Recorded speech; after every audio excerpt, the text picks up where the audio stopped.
London, city capital of the United Kingdom. It is among the oldest of the world's great cities, its history spanning nearly 2 millennia, and one of the most cosmopolitan.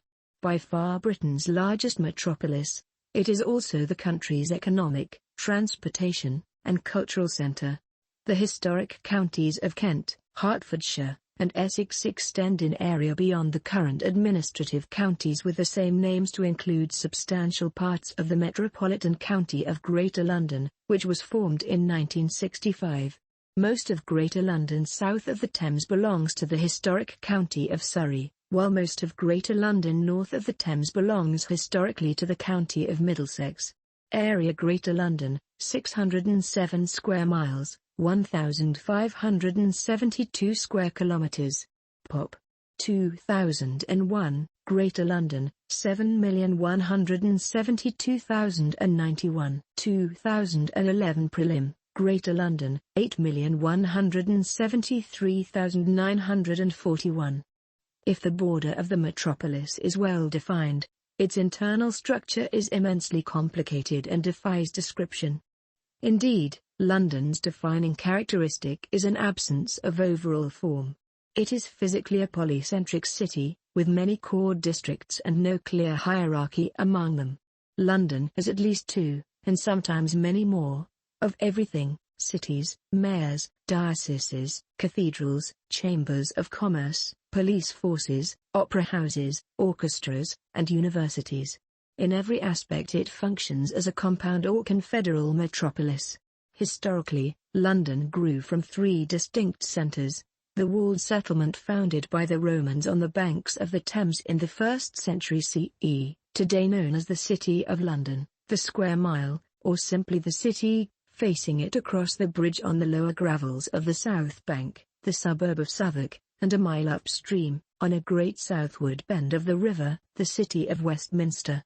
The three settlements had distinct and complementary roles. London, the city, developed as a centre of trade, commerce, and banking.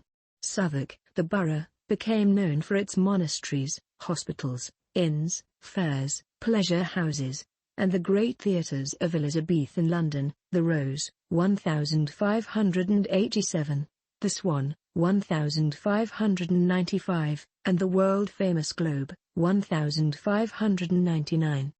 Westminster grew up around an abbey, which brought a royal palace and, in its train, the entire central apparatus of the British state, its legislature, executive, and judiciary. It also boasts spacious parks and the most fashionable districts for living and shopping, the West End. The North Bank settlements merged into a single built-up area in the early decades of the 17th century, but they did not combine into a single enlarged municipality. The City of London was unique among Europe's capital cities in retaining its medieval boundaries. Westminster and other suburbs were left to develop their own administrative structures, a pattern replicated 100 times over as London exploded in size, becoming the prototype of the modern metropolis. The population of London already exceeded 1 million by 1800. A century later it reached 6.5 million.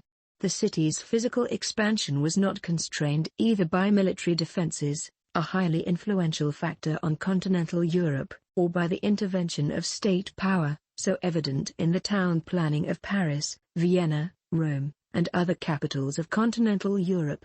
Although much of the land around London was owned by the aristocracy, the church, and other institutions with feudal roots, its development was the work of unfettered capitalism driven by the housing demands of the rising middle class. Free-ranging building speculation engulfed villages and small towns over an ever-widening radius with each improvement in transport technology and purchasing power.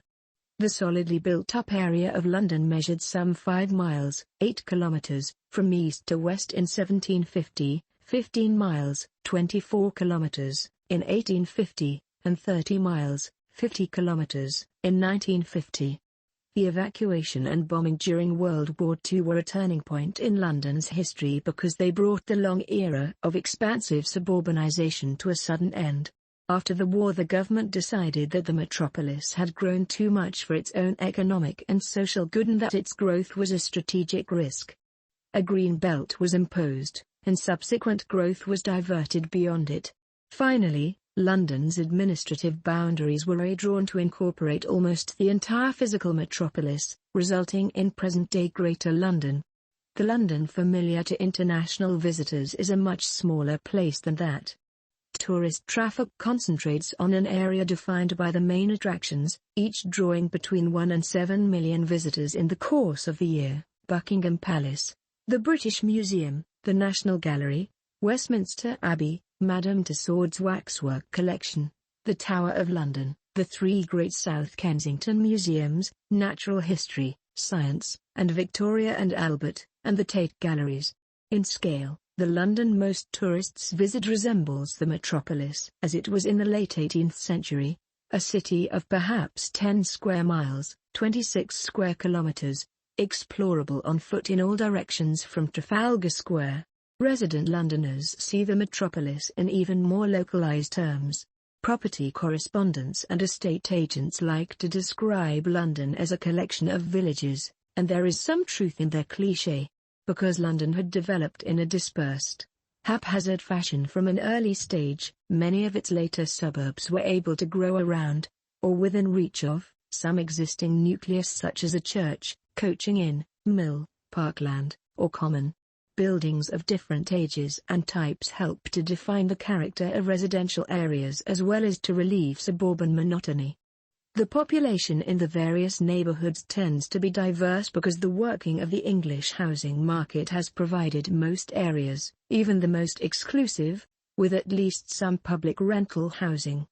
The chemistry of location, building stock, local amenities, and property values combines with that of the multi-ethnic population to give rise to a great variety of residential microcosms within the metropolis.